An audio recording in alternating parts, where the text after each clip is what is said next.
തിരുവനന്തപുരത്ത് ഇ.ഡി. ഉദ്യോഗസ്ഥരെ ആക്രമിച്ച കേസിലെ 9ാം പ്രതി ഹരീഷ് കുമാറിന് ജാമ്യം ലഭിച്ചതുമായി ബന്ധപ്പെട്ട വിവാദങ്ങൾക്കിടെ ഈ വാർത്തയിലേക്ക് ഒന്നുകൂടി വരാം.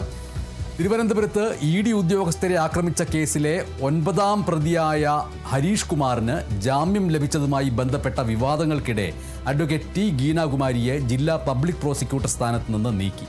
Additional government pleader A R. ഷാജിക്കാണ് പകരം ചുമതല. അതേസമയം ഇ.ഡി. ഉദ്യോഗസ്ഥരെ ആക്രമിച്ച കേസിലെ സ്പെഷ്യൽ പ്രോസിക്യൂട്ടറായി എ. സന്തോഷ് കുമാറിനെ സർക്കാർ നിയമിച്ചു. ഈ വാർത്തയുടെ വിവരങ്ങൾ ആന്റണി ജിസ്റ്റോർ നൽകും. ഈ ഇ.ഡി. ഉദ്യോഗസ്ഥരെ ആക്രമിച്ച കേസിൽ ഈ 9ാം പ്രതിയായ ഹരീഷ് കുമാറിന് ജാമ്യം ലഭിച്ചതിൽ ഈ ജില്ലാ പബ്ലിക് പ്രോസിക്യൂട്ടറായിരുന്ന ടി ഗീനാകുമാരിക്കെതിരെ അന്വേഷണ സംഘം തന്നെ രംഗത്ത് വന്നിരുന്നു. ഗീനാകുമാരി ഈ ജാമ്യത്തെ എതിർക്കാതിരുന്നതാണ് ഹരീഷ് കുമാറിന് ജാമ്യം ലഭിക്കുന്നതിലേക്ക് നയിച്ചത് എന്നുള്ളതായിരുന്നു അന്വേഷണ സംഘത്തിൻ്റെ പരാതി. അന്ന് തന്നെ ഈ ജാമ്യം ലഭിച്ചതിന് പിന്നാലെ തന്നെ ഈ പരാതി സിറ്റി പോലീസ് കമ്മീഷണറെ കേസ് അന്വേഷിക്കുന്ന മ്യൂസിയം SHO അറിയിക്കുകയും ചെയ്തിരുന്നു. എന്തുകൊണ്ട് ഈ ഹരീഷ് കുമാറിന് ജാമ്യം അനുവദിക്കരുത് എന്ന് ചൂണ്ടിക്കാട്ടി 13 പോയിന്റുകൾ അടങ്ങിയ ഒരു റിപ്പോർട്ട് കോടതിക്ക് മുന്നിൽ സമർപ്പിച്ചിരുന്നു. അത് അന്ന് ജില്ലാ പബ്ലിക് പ്രോസിക്യൂട്ടറായിരുന്ന ഗീനാകുമാരി വഴി തന്നെയാണ് സമർപ്പിച്ചത്. എന്നിട്ടും കോടതി ജാമ്യം നൽകുന്നതുമായി ബന്ധപ്പെട്ട് ചോദിച്ചപ്പോൾ ജാമ്യം നൽകുന്നത് കൊണ്ട് കുഴപ്പമില്ല, തെളിവെടുപ്പടക്കം പൂർത്തിയായി എന്നുള്ള മറുപടിയാണ് ഗീനാകുമാരി നൽകിയത്. തുടർന്നാണ് ഹരീഷ് കുമാറിന് കോടതി ജാമ്യം അനുവദിച്ചത്. കടകംപള്ളി സ്വദേശിയായ CPM പ്രവർത്തകനായ ഹരീഷ് കുമാർ ഈ കേസിൽ ജാമ്യം ലഭിച്ച ഏക പ്രതിയാണ് എന്നുള്ളതാണ് ഏറ്റവും പ്രധാനപ്പെട്ട കാര്യം. അതിന് പിന്നാലെ തന്നെ ഗീനാകുമാരിയെ മാറ്റി ഒരു സ്പെഷ്യൽ പ്രോസിക്യൂട്ടറെ നിയമിക്കണമെന്ന ആവശ്യവും അന്വേഷണ സംഘം മുന്നോട്ട് വെച്ചിരുന്നു. ഏതായാലും ഇന്ന് അതിൽ നടപടി ഉണ്ടായിരിക്കുകയാണ്. ഗീനാകുമാരിയെ ജില്ലാ പ്രോസിക്യൂട്ടർ സ്ഥാനത്ത് തന്നെ നിന്ന് നീക്കിയിരിക്കുകയാണ്.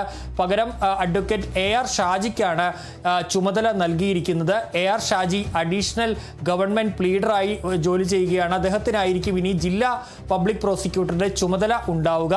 അതേസമയം സ്പെഷ്യൽ പ്രോസിക്യൂട്ടറായി തിരുവനന്തപുരത്ത് ഇ.ഡി. ഉദ്യോഗസ്ഥരെ ആക്രമിച്ച കേസിന്റെ സ്പെഷ്യൽ പ്രോസിക്യൂട്ടറായി സന്തോഷ് കുമാറിനെ അഡ്വക്കേറ്റ് സന്തോഷ് കുമാറിനെ നിയോഗിക്കുകയും ചെയ്തിട്ടുണ്ട്. സന്തോഷ് കുമാർ നേരത്തെ ഗവൺമെന്റ് പ്ലീഡറായിരുന്നു കഴിഞ്ഞ ഉമ്മൻചാണ്ടി സർക്കാരിൻ്റെ കാലത്ത്.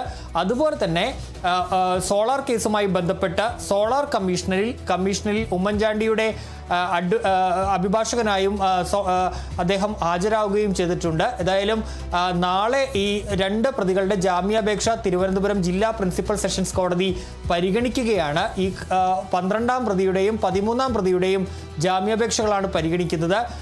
അതിൽ 12ാം പ്രതി ലെനിൻ രാജിൻ്റെ ജാമ്യാപേക്ഷയിൽ നേരത്തെ വാദം പൂർത്തിയായതാണ്. ഇനി അതിൽ വിധി പറയുകയാണ് ചെയ്യേണ്ടത്. പക്ഷേ കഴിഞ്ഞ ദിവസം അത് പരിഗണിച്ച ഘട്ടത്തിൽ ഇ.ഡി. ഈ കേസിൽ കക്ഷി ചേരുകയും തങ്ങൾക്ക് ചില വാദങ്ങൾ പറയാനുണ്ടെന്ന് പറയുകയും ചെയ്തിരുന്നു. അതിൻ്റെ അടിസ്ഥാനത്തിൽ നാളെ ഇ.ഡിയുടെ വാദം കേൾക്കുന്നുണ്ട്. അതുപോലെ തന്നെ 13ാം പ്രതിയുടെയും ജാമ്യാപേക്ഷ നാളെ കോടതിയിൽ വരും. അതിൽ ഒരു വാദം കേൾക്കുകയാണ് ചെയ്യുന്നത്. ഏതായാലും ഈ 2 ജാമ്യാപേക്ഷകളിലും സ്പെഷ്യൽ പ്രോസിക്യൂട്ടറായിട്ടുള്ള സന്തോഷ് കുമാർ ആയിരിക്കും ഹാജരാവുകയും ചെയ്യുക.